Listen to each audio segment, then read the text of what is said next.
I'm super excited. So check this out, to add an additional 1 to 2 plus closings a month to your business. So we help with the lead gen, the campaigns, the automation, the branding, and the content creation for agents who want to do content creation. Now, if they do the content creation like the system says, you could easily double the closings that you have within the percentage that you're having each month. So much higher percentage rate closings, and it's all done for you. So this is not coaching. We're not selling leads. It's a done for you system that you have to do a little bit of work setting things up to make it your own, but the whole back end is all the stuff that agents don't want to do, which is figure out how to connect stuff or what to run or what the ad should say or where the stuff goes in the ad. We've done it all for them, and we just set it all up for the agents. Welcome to the Jeff Sutherlin Show. Let's grow today as we learn from decades of real estate and leadership experience. We want you to know that when you log into this show, you're going to get authentic conversation. We're going to give it to you straight, and it's going to be real. Hey everybody, Jeff Sutherlin with the Jeff Sutherlin Show with my co-host Chase Waldren. Today, as we promised, we keep on bringing on amazing human beings, just great leaders. And today I have Dan Hilsman, and he is a top leader in eXp Realty out of Atlanta, Georgia. Boy, he has a story to share with you. And before we do that, I just wanted to share a little bit. Chase and I are out there really getting after it. In fact, right now, I want to touch a little bit on commercial. You know, typically in Phoenix, when commercial booms, residential follows. And right now, commercial is booming in Phoenix. For example, you know, we have the Taiwanese semiconductor plant up in North Phoenix that put $185 billion expansion into place. That's right. You heard it. Those are the numbers. And that is basically going to change the economy of Phoenix. We have so many people coming into that plant. So now we have Intel, big plants at Intel and Chandler. We've got the TSMC plant up north. We've got Mayo Clinic that put almost a $2 billion expansion. They're doing that as we speak. The good jobs are coming to Arizona. It used to be just a housing industry here, Chase. It just used to be, you know, come to Phoenix, buy homes. That ran the economy. Now we have tech, you know, we have manufacturing. We have medical. Medical is a big deal here now. We are a very diversified economy. So I am stoked, and we are busy, and I've been putting deals under contract on commercial, and Chase is busy. Chase, anything going on in your world right now that's that you're seeing out there? Yeah, man, just a lot of great stuff, especially on the buyer side. You know, we've still been being very busy in the new build space with really that's where we're seeing a lot of action just because of the interest rate that a lot of these builders are offering. You know, a couple of these communities we were able to help clients get into, you know, we locked in 3.75% on a 30-year fixed, which is huge compared to, you know, obviously what the market rates are right now. So it's really helping a lot of people get into homes and, you know, help that monthly payment. So it's been really awesome. Yeah. Thanks, Chase. Well, today let's get to it. Let's talk to Dan Hilsman. He's out of Atlanta, Georgia, and he is about as kind as you're going to get. But one thing he knows, and one thing I love talking to him about, is how we're helping agents win for their families and creating more business. And we're going to talk about all that with particular things that I think will blow you away if you're a real estate agent. But before that, Dan, welcome to the show. Welcome to the show, my friend. Oh, thank you for having me. Excited to talk with you gentlemen today. Absolutely. So tell us, Dan, a little bit about your story. Let's hear, how'd you get to the place you're at? Dan has a large organization at BXP, over 1,000 people in his organization, and he's been in the company for a little over 7 years. So we started about the same time. I started in 2018, and so Dan and I have been about the same time. Dan's had incredible results. So tell us about your background, Dan. A long time in real estate, so well over 20 years, and started off having trouble. I worked at an adolescent treatment center, and that's where I met my wife. So love telling that part of the story. And then I got a real estate license, and the lenders would tell me nope, they're not approved. Oh, they're not approved. Oh, they're not approved. I'm like, that seems like kind of a bad attitude. What do they have to do to get approved? And they're like, well, it'd be easier to just find somebody else that we could get approved instead of doing all the extra work. And this was a long time ago. So I woke up one day and became a loan officer. That's back before you had to get licensed, and thought, well, heck, I'll just work with them and get them approved, and then I'll sell them a home.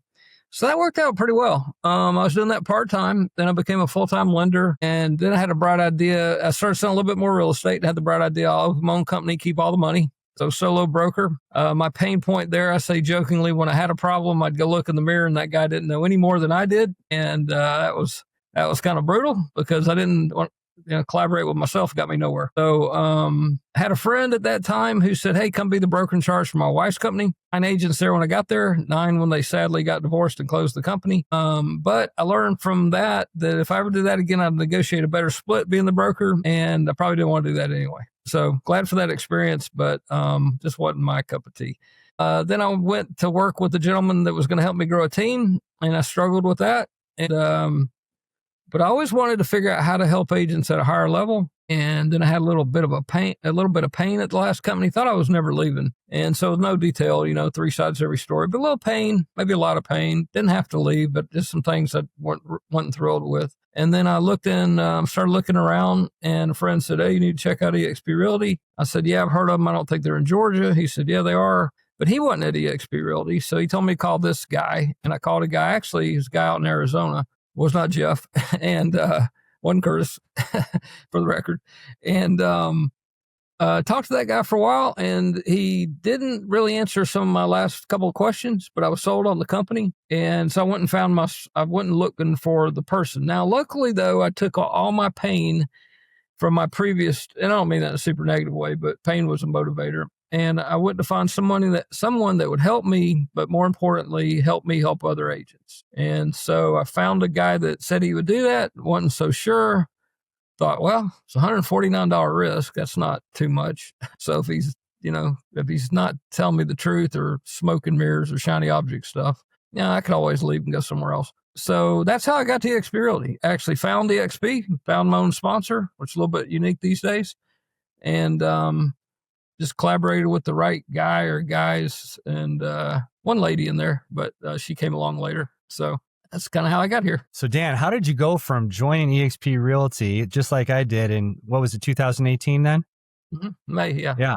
How'd you come in with 0, just yourself, okay? Yeah. You get to over 1,000 agents. How in the heck did you do that? Well, So the first thing I did, I looked at the model, and I knew it was a good idea for me, but I knew it'd be a really good idea for people with small teams, and maybe for the guy that I was prior to that day, right?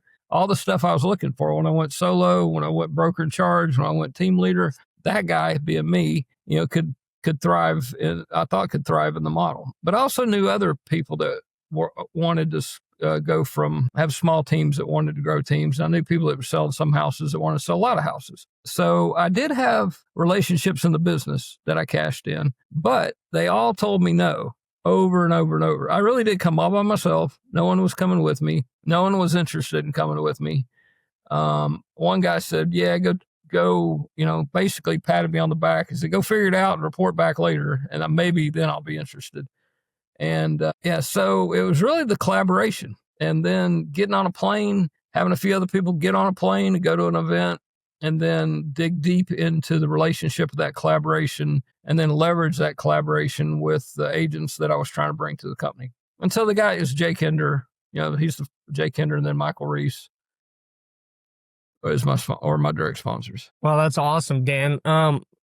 Going back kind of before eXp, so you were a broker for a little while, and you said that you would probably not want to do that again. So can you fill us in on maybe why that is? Because I know a lot of people, that are a real estate agent for a while, they think about opening up their own brokerage and being their own broker so that they can, basically own everything and keep all the money, as you said, Yep. What would be the reasoning of why someone wouldn't want to do that? Well, first of all, I'm glad I did it, but I'm also glad that it just wasn't a fit for me. So I've ran into a few people that it's probably a good idea for. I got a guy now I'll be curious to see how this works out with him in a year or so.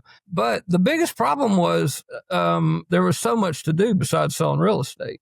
Like I had to figure everything out. I mean, everything. Like what CRM was I going to use? And what lead source was I going to use? How much was I going to pay? Is that the script? Is that really the script? All of it. So, I mean, and at that point, I didn't even have an admin. So I'm talking super solo. And, wow. It was quite a while back, but the straw that broke the camel's back, it's not the big thing. Like this isn't why I closed the company. Well, first of all, it was to go be a broker in charge of my friend's company. But, the thing that really got me was one day it took me like 3 hours to drive to an office to find a W-9 form. And then I had to find the office, find the file cabinet, get from the county, get the W-9, drive back home. I got home. I thought, I want to do is sell real estate. I don't want to deal with all this. right? So I tell people jokingly, well, not really jokingly, but if I was coaching me back then, I would say, okay, look, you're kind of misstepping mentally. You think, hey, you're going to own your own company, keep all the money, but you probably need to take 30% of whatever you make and apply it to systems and tech and leads and stuff, right? And that's one thing that I really did love about the XP model. I thought, okay, they're going to do everything probably cheaper than I would have it done with the bold trails and all the back end stuff.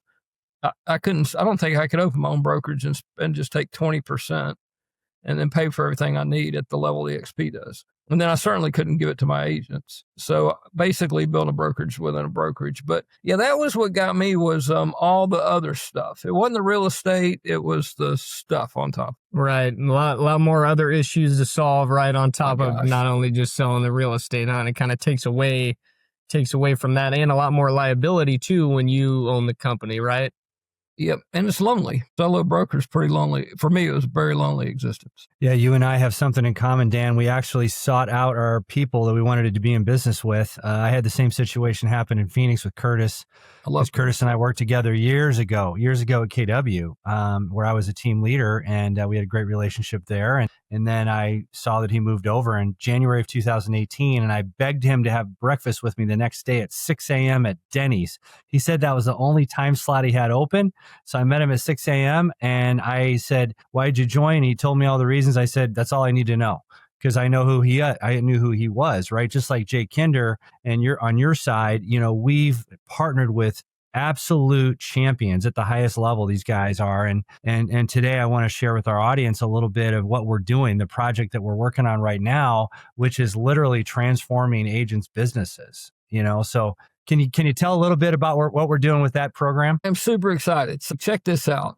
Utilize our $85,000 a month marketing team to double your business in the next 12 months. Or I like to say, it kind of depends on the level of the agent that we're speaking to. So now we'll have a big audience here and people watch this in the future. But you could also use our $85 a month marketing team to add an additional 1 to 2 plus closings a month to your business. So we help with the lead gen, the campaigns, the automation, the branding, and the content creation for agents who want to do content creation. And if they do the content creation like the system says, you could easily double the closings that you have within the percentage that you're having each month. So much higher percentage rate closings. And it's all done for you. So this is not coaching. We're not selling leads. It's a done for you system that you have to do a little bit of work setting things up to make it your own. But the whole back end is all the stuff that agents don't want to do, which is figure out how to connect stuff or what to run or what the ad should say or where the stuff goes in the ad. We've done it all for them and we just set it all up for the agents. So let's unpack that a little bit. You just said that it's an $85,000 monthly marketing budget. I'm assuming that Jay is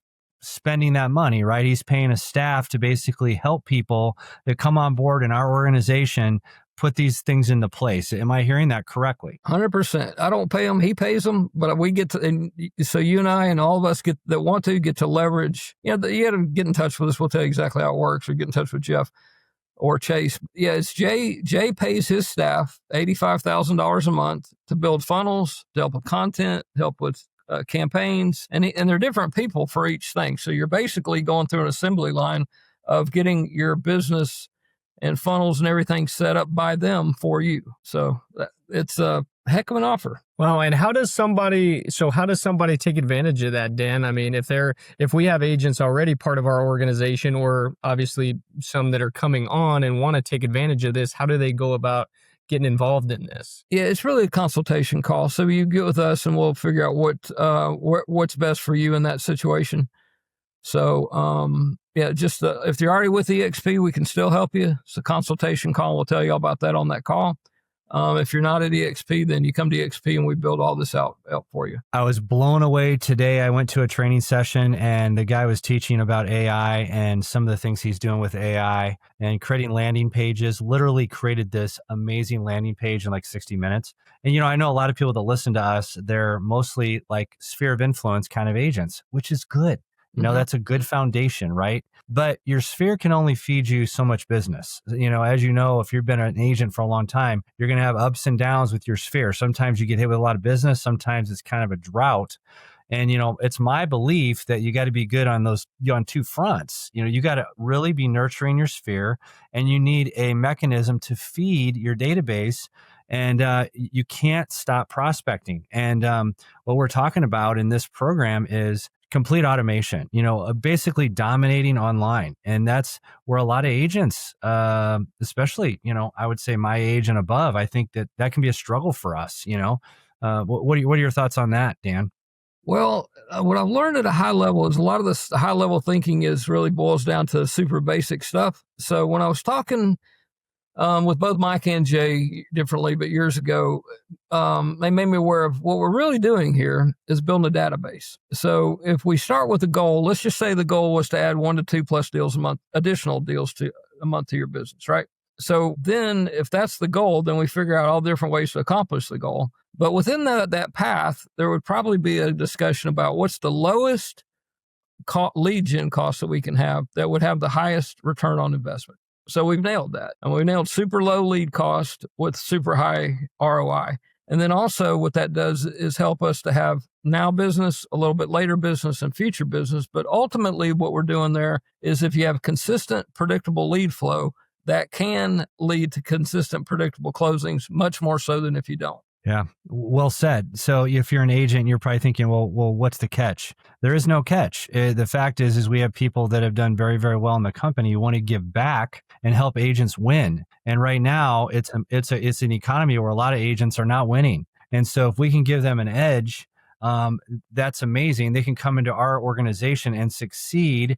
And we just know that when that happens, good things happen. Growth continues. And, Jay and these guys are the kind of leaders. They want to give back and help agents win because we all own a piece of the company at EXP. We're equity partners in the company. We want the whole company to succeed, right? That's it. I'll tell you another cool thing about the system. And one reason I said, reach out, it's a little bit more of an individual. There is the system, but there's also a lot of individuality to it. So for instance, and we do it all over the country, right? So for instance, probably the funnel that I like the best is the new construction funnel. You don't sit on site. It's a really good funnel for having people click and then ask about new construction. The image is great.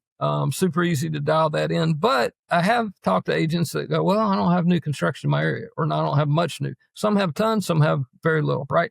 So for the areas that don't have that, just for example purposes, we have just listed funnels. We have just reduced funnels. So those are good funnels too. And if you're a little bit of a higher level agent or like a niche, we could do a 3-car garage funnel. We could do a golf course funnel. We could do a waterfront funnel. So then what we do is it's not just super cookie cutter. We dive into who you are and what you want to accomplish. And the reason I'm smiling saying that is all before EXP, it kind of was what I wanted to accomplish. And can you help me fit into my mold? And especially when I was trying to grow a team, look, you need to be this shape and you need to do this, this, and this, or it's not going to work, right? But we totally reverse engineer that. Who are you? What do you want to do?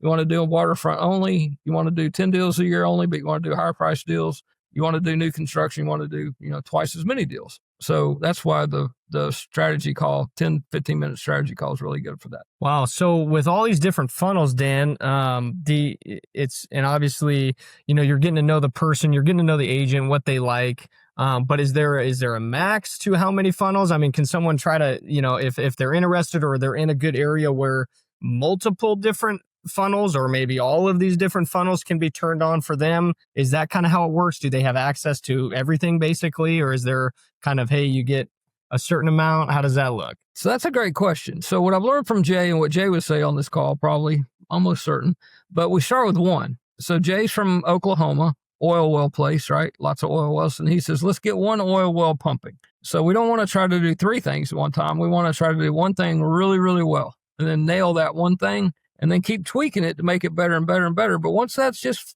pumping and pumping. So great example, if you're an agent that can do the first funnel, we'll just use new construction, for example. And then you get to the point with production-wise where you want to go and you go, I've always wanted to do lakefront properties, right? Or golf course properties. Well, then there's a little bit more ad spend for that, higher dollar cost per lead, generally speaking. But then that's back to we're helping that agent do what that agent wants, not what we want. If I was just running a team, hey, we're all taking these new construction leads and get on the phone and blah, blah, blah, right? But with this model, it's like, who are you? What do you want to do? And we'll build that funnel for you. Now, we do have a matrix that we run them through. It takes about 10 minutes, a little bit of homework that we can help with if needed, but it's pretty simple to determine what's the highest and best dollar amount in the very beginning for that agent for their area. But yeah, it can be, it's super able to tweak it and make it for the individual agent. Yeah, I think that's good feedback because not only just for that, but regular everyday agent work. I feel like sometimes people get that shiny object syndrome where they're trying to do too many different things at once, and you really don't get good at one thing, right? You're kind of just mediocre at a bunch of different things, and it's really not producing a lot of results. And then they're wondering, well, what the heck's going on? Nothing works, right? But you really haven't mastered anything, right, to get anything to work. Yeah, and here's the cool thing about this. Agents will tell me, well, what makes this different than other things that you've done over the years, right? So a long time ago, I'd get on a plane or I'd drive somewhere and, be at an event and go to the back of the room, give them my credit card, they give me a box, I go home, figure it out. More recently, you'd be online somewhere, you put in your credit card, they give you a link and you go figure it out, right? This is not that. So why this is different, and I've been around a long time, why this is different than anything, and I bought a lot of stuff. So why this is different than any of that is because Jay created it for the agents in his group initially to help them sell property. Logically thinking, he wouldn't give agents in his group something to sell more property. If it didn't work, they would go, hey, this is a bad idea. We get mad. We're going to leave, whatever. Right. So he made it work for them. And then he opened it up a little bit more. And now it's opened up to all of us. And the reason it works is he's not selling anything. He created it to work. And we can, if it's not working for the agent, then we help them if they'll do the work, we'll show you how to do it. And also, it's probably one of the easier paths to production in real estate. And it's not like Jay Kinder is like some slouch agent, right? Jay was pretty legit, right, Dan? Tell us about Jay. Yeah, so my buddy Jay, 531 homes one year, number 2 in the world at Caldwell Banker, went independent, opened a coaching company, co-founder of NAEA, National Association of Expert Advisors Coaching Company, was going around the country with a plan called Partner, basically kind of sort of what EXP was doing. He was going around the country finding agents that want to be one of the top agents in their market. And then he was helping them to accomplish that through his coaching, his systems, and his training. So he took all that information when he came to EXP Realty, put it into a funnel system called Funnel Pilot, put it in this funnel system for the agents and just kept making it. One thing I learned from Jay is, all right, it's pretty good, right? And then we make it better. And then it's pretty good, right? And probably at least once a month I'm on with him. And he's like, man, coming out, we're going to have AI appointments. So just AI appointments, not saying it's going to happen for sure, but not too long ago, saying it looks like 60 days out, have the ability to have AI set some appointments for the agents that want to. And even if that didn't work or if that doesn't pan out, it's always bolting on something better. So picture a system and then we're bolting on this, what's going to make it better. So what we're doing is we're making an offer and then we're fulfilling the offer. And then we're really making sure we can fulfill the offer. And then we go back and make the offer a little bit better. And then we make sure we can really fulfill that offer. And so that's why the system is, he doesn't really sell it. So, I mean, he would. He's kind of funny. He goes, I don't even know how to take a credit card. I'd have to get my team, is what he says. But we'll try not to sell it to you. Rather partner with you and help you with it. Dan, I kind of feel like you and I are kind of in a similar position in our career. We spent most of our career in this industry and everything's coming together. It's like we've taken our hits, we've taken our successes, all the history we have, and now we're coming together. And if you're not familiar with the EXP business model, let's say you're an agent in Phoenix and you're like, wow, this sounds pretty interesting. I know Jeff, and now I know this Dan guy who's in Atlanta. Guess what? You could actually be in business with both of us, and you get to be in business with the people that we actually are masterminding with, people like Jay Kinder and Curtis Johnson and Michael Reese. These guys are titans. So a rising tide lifts all ships. I mean, so it's pretty cool. Let's say Chase. You can be in business with Chase, me, Dan. There's so many options here to grow your business. Yep, that's awesome. And Jay's in Texas, so if you're going anywhere down low across the bottom of the country, just stop on by somewhere, and one of us will be not too far away. Yeah, if you're not growing, you're dying in real estate. I think it's kind of like relationships, right? There's no such thing as stasis. You're growing or you're dying. So it sounds like we're pushing the pedal down, right? We have to make pivots because the industry 5 years from now is going to look completely different. Would you guys agree with that? 100%. Yeah, I guess on that point, Dan, being in the industry for, over 20 years, especially this industry, right? No one does that just on a whim, right? You obviously know what to do. So and we've kind of covered some good stuff here, but for any, like, there are some agents out there that are struggling right now. I mean, what other advice would you have for those agents of what they can focus on, and what kind of things should agents right now be focusing on if they're trying to grow their business and they're having trouble in this market currently? Yeah, that's a great question. So, a lot of that has to do, I think, with mindset and then being aware of what they really want to accomplish. So I would say the first thing is get a little bit of quiet time, and then just to reflect, like, what are you really trying to accomplish? And, the cool thing about real estate, I could talk to someone in a little while that wants to sell 200 homes, and I could talk to someone a little while later that would love to sell 6 in 1 year, right? So once they know what they're trying to accomplish, then they look at the different ways that they can accomplish that. So I tell agents, just generally speaking, there's kind of a million things you could do, but there's kind of like maybe 4. You could do open houses, you could do internet leads, you can do cold calling, do some social media stuff, right? Now there's hundreds of small layers beyond that. But so it's really, I had a guy once say, just tell me what to do and I'll do it. And I said, well, it probably won't work anyway. I appreciate you, saying that you're, would do whatever. But then I said, hey, if it's up to me, you're on the phone at 8, you're making phone calls till 11, you're setting appointments, and you're going to have lunch, and you're going to do some research for your open house. And then you're going to circle prospect, then you're going to appointment. But if you don't have an appointment, you're on the phone setting appointments.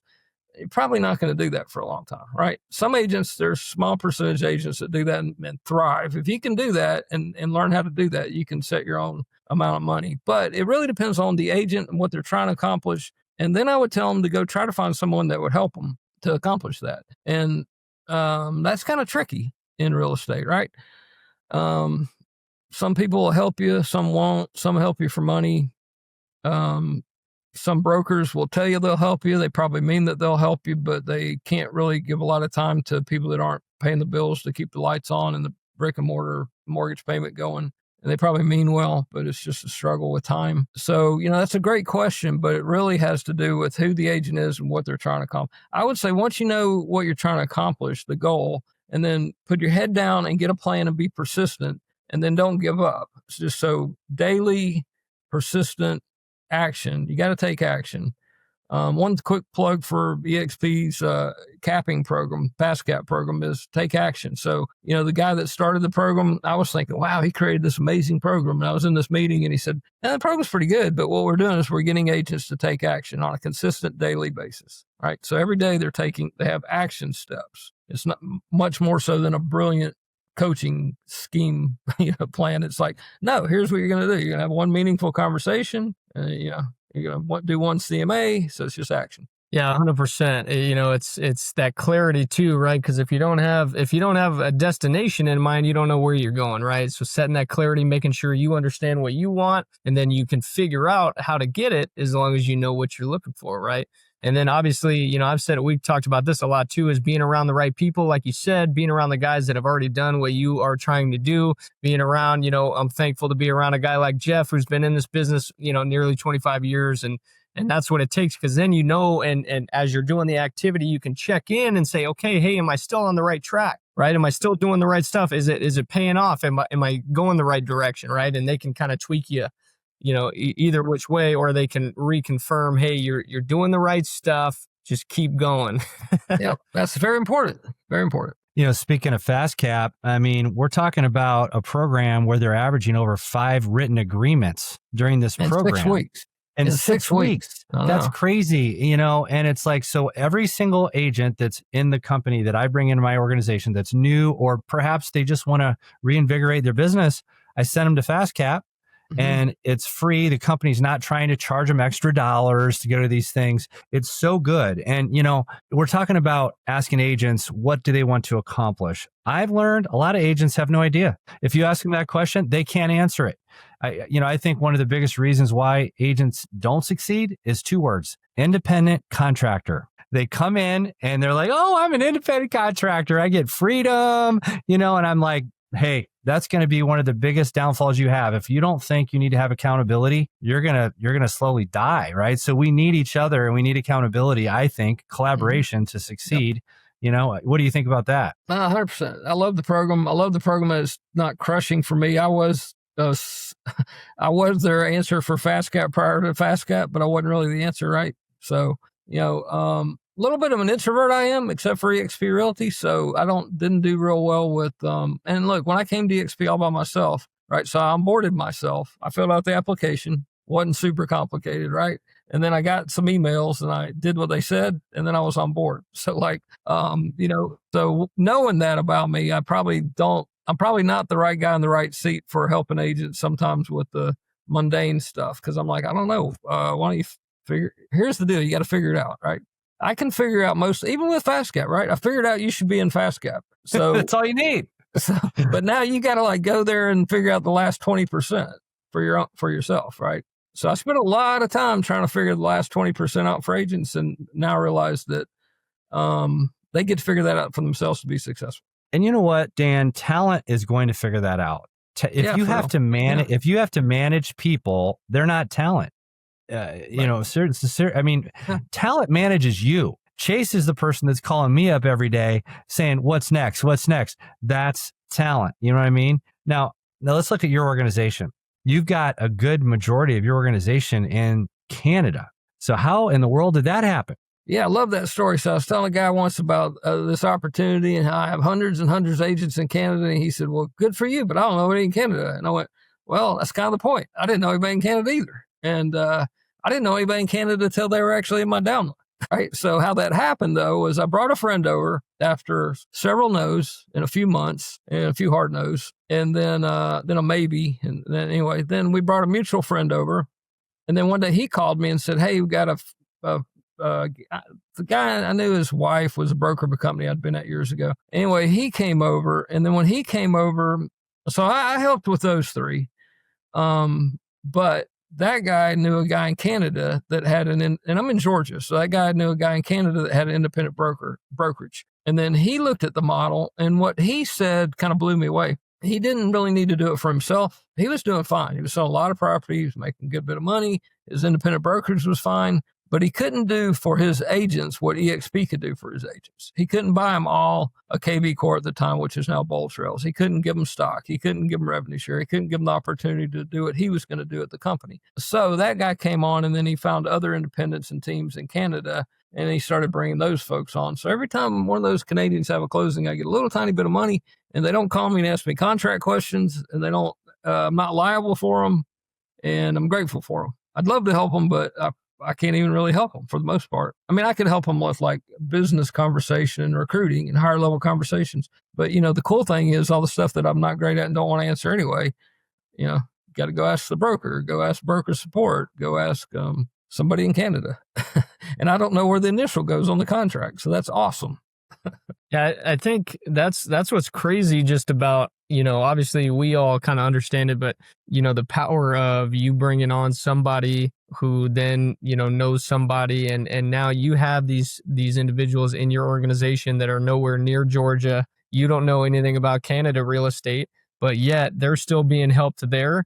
And, and everybody's benefiting from it. And that's kind of what Jeff noted earlier about the sponsorship in other states, right? People in Georgia and people in Arizona, and you being able to dual sponsorship, it's huge. You can take advantage of a leader in that space where you are at while also, benefiting in other areas as well. Yeah, neat thing about Canada too, I didn't personally bring on agents in Canada now, but to start, I didn't know anyone in Canada, and that's just through marketing. But right now, like just prior to this podcast, I was on with a gentleman talking about the matrix of the homework that he's doing for Ottawa to get his funnel launched. So I'm not the funnel guy. I'm not really the guy, but I've been through the process, and I've been selling real estate a long time. So I was happy to have that conversation and give him a little feedback with a little asterisk of, I don't know, now we got to go to the people that are building the funnel. So even then, it wasn't crushing for me, because before it would be pretty scary. But now we're building him a new construction funnel in Ottawa. I love it. We often get we get talked about a lot in the industry because, of course, we're producing more real estate than anyone else. And they say, "Hey, you guys are a bunch of recruiters." And what's interesting is about 85% of the company doesn't do any recruiting. And I kind of find that interesting, but I kind of believe that it doesn't happen because most agents out there are hustling from one transaction to the next. Yep. They're on the 100%. transaction treadmill, and that is their context. They don't even have time to breathe half the time to sit back and go, maybe I need to work a little bit on my business versus in my business. And let's face it, a lot of these people are great producers. They're producing a lot of real estate. So things are great for them. What I like to tell them is, hey, that's good, but just add in a little bit of this, and over time that grows, because if you grow it, you have to grow it before you need it. It's like you may need it someday. I needed it during COVID a lot because I was out visiting a lot of people that were sick, a lot of suffering going on that year, including myself. I needed that. Right. So it's like, don't wait, saddle up with people that have a bigger thought process than just selling real estate. That's our foundation, of course. We got to sell, and that's the basic building block of our company, but there's just so much more than that. So look, I was a full-time producing agent when I came to EXP. I didn't know if the revenue share part of the model would work, and I wasn't interested in the stock for the most part. I was like, I don't really care. Now I'm super excited about the stock now, but what I did on purpose was and this was I had no training on this, but I knew the model well enough to know that I knew some people that I thought it was a good idea for.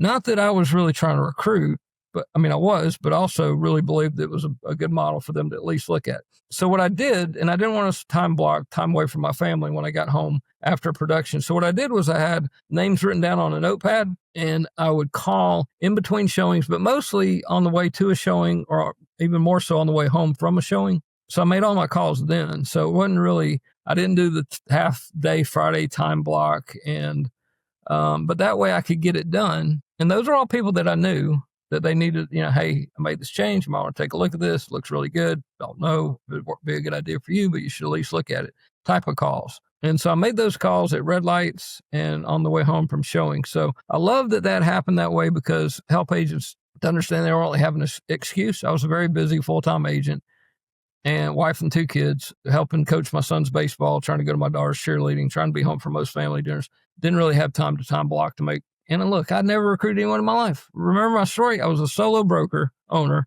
I was a broker in charge of 9 agents when they got there. And I had a super small team in a 5-year period that the company gave me 1 agent, that my lender gave me 2, and a friend talked his way on the team. So when I came to XP, one time a lady said, I think you're just trying to recruit me. And I said, no, I'm really trying to present an opportunity to you. But after that meeting, I left and I thought, wait a minute. And I was like, I've never even recruited anyone.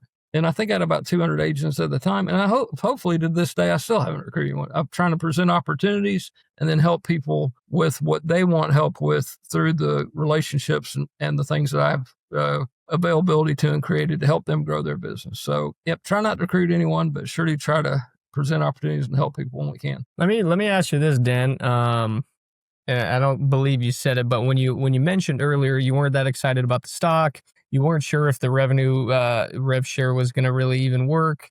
What was it for you being a full-time producer that enticed you to come to EXP? Yep. So that's a great question. So one thing I learned from Gene Frederick early on, luckily I was in some pretty cool rooms with him and Jay and some of the Brent and some mastermind people in Key West. But, Gene said most reason people make this changes is pain or pleasure. Well, I had a lot of both. I was at a company that I thought I was never leaving. I'd been with a guy previously, and the company closed. It was with someone else, and then he reopened another company, went back with him. And, 3 sides to every story, but I would tell people I'm never leaving. I'm on a 94% split, not ever leaving. So things happened, didn't really like what was going on, didn't line up with some of my vision. And maybe I was incorrect, so to be super fair, it's not about that. But for right or wrong, I had pain, and I wasn't very happy that I was leaving. I knew I was going to leave, and then I saw the model, and I thought, wow, if this could actually help me, and it could help me help other people.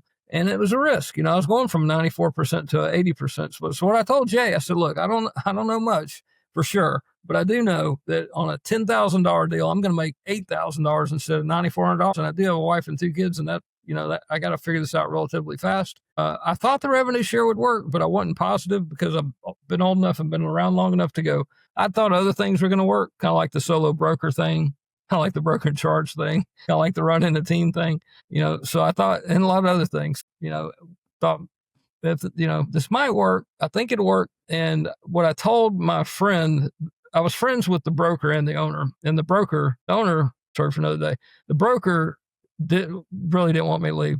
And so I told him that, hey, I might be making a horrible mistake. You'll probably take me back. If not, no hard feelings. But what I'm not going to do is I'm not going to go and try and then look back years later. If this company does what I think it might do, I don't want to look back in years later and go, I didn't even try, right? I'd rather go fail miserably and then come back with my tail tucked between my legs than not try at all. So it was a lot of hope. It was pain, to answer your question, pain, pleasure, and a lot of hope. A whole lot of hope.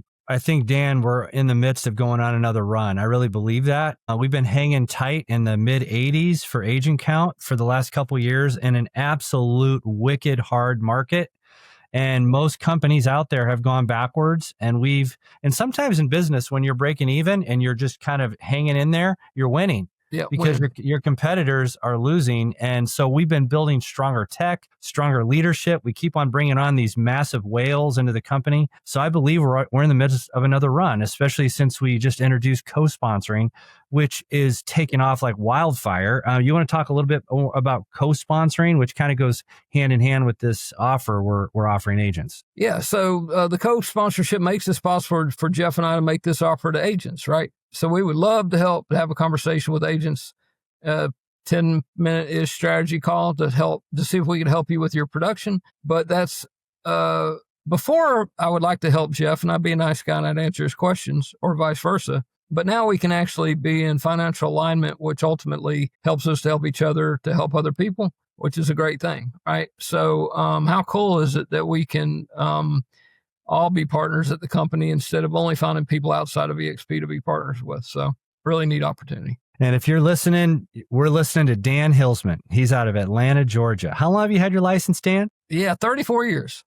Oh my goodness, 34. A little bit over 20. Yeah, a little bit over 20. So we don't usually say that just because after 20 does it. I don't even know if it matters. Did you say 34 or 24? Yeah, either one, whichever one you want to hear. That's great. However old Chase is, we'll go with that. Yeah, somewhere in between.